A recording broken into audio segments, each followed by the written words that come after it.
안녕하세요. 좋은 책, 좋은 삶, 꼬꼬덕의 김민식입니다.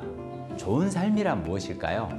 게임, 콘텐츠, 소비 등이 이렇게 갈수록 중독의 대상이 늘어나는 요즘 자신의 삶을 중독으로부터 지키는 삶 아닐까요? 뇌에는 사람들이 보상받을 때나 보상받으리라 기대할 때 활성화되는 보상회로가 있어요. 이곳에 자극을 받으면 사람들은 쾌감을 느끼고 자신에게 쾌감을 준 대상을 향해 강한 욕구를 갖습니다. 사람을 중독, 어딕션에 빠지게 만들죠. 어떻게 하면 중독에서 벗어날 수 있을까? 오늘은 그 답을 한 권의 책에서 함께 찾아볼까 합니다. 호모 아딕투스, 김병규, 다산북스. 원래 사람들의 이 보상회로를 강하게 자극하는 중독성 물질들은요, 가격이 비싸고 구하기도 어렵습니다. 기름진 음식이나 달콤한 음료도 보상회로를 자극하지만 아무리 맛있는 음식도 배가 부르면 더 이상 먹을 수가 없어요. 알코올은 사람들이 흔하게 사용하는 중독성 물질이지만 이 일상생활을 유지하는 사람이 온종일 술만 먹고 있을 수는 없습니다. 아무리 보상회로를 자극하고 싶어도 그렇게 할 수 없는 것이 인간의 삶이었습니다. 그런데 어느 순간 모든 사람의 손에 자신의 보상회로를 언제든 어디서든 자극할 수 있는 스위치가 하나씩 주어지기 시작했습니다. 사람의 뇌를 달콤한 유혹에 빠뜨리는 것들로 가득한 스마트폰이죠. 디지털 기기는 계속 사용한다고 해서 배가 부르거나 큰돈이 드는 것도 아닙니다. 몸에 안 좋거나 불법적인 일을 하고 있다는 죄책감을 느낄 필요도 없어요. 언제 어디서든 남녀노소 누구나 돈이 많든 적든 모든 사람이 수시로 자신의 보상회로를 자극할 수 있게 된 겁니다. 바야흐로 사람들이 일상에서 자신의 보상회로를 수시로 자극하고 중독에 빠지는 시대, 그와 동시에 더 큰 이익을 얻으려는 욕망 탓에 서로가 서로에게 더 강력한 중독을 만들어내고 그것을 활용할 방법을 발명해내는 호모 아딕투스의 시대가 도래했습니다. 특히 디지털 기술 그리고 자본주의와 결합된 중독은 이전과는 차원이 다른 중독성으로 우리의 관심과 시간, 돈, 심지어 욕망까지 종속시키고 있습니다. 누구도 중독에서 자유로울 수 없는 시대가 된 것입니다. 일부 기성세대는 요즘 젊은 세대를 보며 의지가 약하다고 이야기합니다. 시대가 변해서 그래요. 과거에는 별다른 유혹거리가 없었기에 목표를 향해서 노력하고 집중하기가 수월했습니다. 중독 경제 시대에는요, 젊은이들이 수많은 유혹에 노출되고 있습니다. 스마트폰은 끊임없이 광고를 보여주고 알람 메시지는 수시로 울리면서 잠시도 스마트폰을 손에서 놓지 못하게 합니다. 유혹에서 벗어나기 힘들고 오랜 시간 집중하기 어려운 것이 당연한 시대입니다. 이런 시대에는 집중을 잘하는 사람이 기업이 원하는 인재상이 될 것입니다. 중독 경제 시대는 집중이 어려운 시대거든요.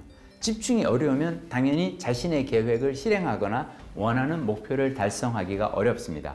새로운 것을 배우기도 어렵고 창의적인 아이디어를 찾기도 어렵고 자아 성찰을 하기도 어렵습니다. 그래서 중독 경제 시대에는 집중력이 곧 업무와 생활의 성패를 좌우하는 가장 중요한 능력이 될 것입니다. 어떤 사람들은 디지털 중독에서 벗어나기 위해 디지털 기기를 아예 사용하지 않거나 자연 속에서의 삶을 꿈꾸기도 합니다. 하지만 이런 방법은 현실적이지 못합니다. 디지털 기기는 많은 편리와 혜택을 줍니다. 얻는 것이 있으면 잃는 것이 있기 마련이지만 중독에 대한 염려 때문에 디지털 기기가 주는 여러 좋은 점을 애써 거부할 필요는 없습니다. 가장 이상적인 것은 중독 경제가 주는 혜택을 모두 누리면서 중독에는 빠지지 않는 것이겠죠. 그러기 위해 필요한 것은 디지털 기기에 대한 자율적인 컨트롤입니다. 디지털 기기가 자신의 생각과 행동을 조종하도록 만드는 것이 아니라 자신의 자유의지로 언제 그리고 무엇을 위해 디지털 기기를 사용할지를 스스로 결정하고 행동할 수 있어야 합니다. 그걸 도와주는 3가지 방법을 알려드리겠습니다. 첫째, 트리거를 제거하라. 사람들은 스마트폰을 통해서 중요한 문자나 연락을 받습니다. 그래서 알림 소리나 진동이 울리면 사람의 뇌는 하던 일을 멈추고 본능적으로 스마트폰의 모든 주의를 집중합니다. 알림 신호가 사람의 뇌에 중요한 트리거 역할을 하는 겁니다. 하지만 막상 확인해 보면 대부분의 알림은 할인 광고나 배송 완료 메시지처럼 중요하지 않은 내용들 뿐입니다. 그래서 저자는 모든 앱의 알림을 꺼놓습니다. 심지어 메신저의 알림까지도 꺼놓아서 사람들이 메시지를 보낸 사실조차 온종일 모르는 경우도 많습니다.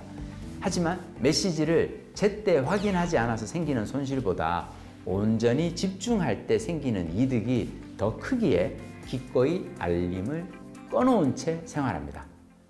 둘째, 건강한 중독을 찾아내라. 디지털 중독을 관리하는 또 하나의 방법은 디지털 기기에 대한 중독을 보다 건강한 중독으로 대체하는 것입니다. 사람의 뇌는 본래 중독에 취약합니다. 기분을 좋게 하거나 행복감을 주는 것들에 본능적으로 중독됩니다. 그래서 사람들은 일상 속에서 다양한 대상에 중독됩니다.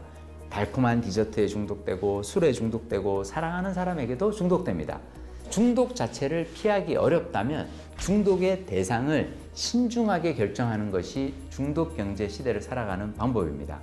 그래서 저는 독서와 글쓰기, 걷기 같은 습관을 만드는 데 최선을 다합니다. 건강한 중독을 만들어서 해로운 중독을 피하는 거죠. 셋째, 시간에 의미를 부여하라.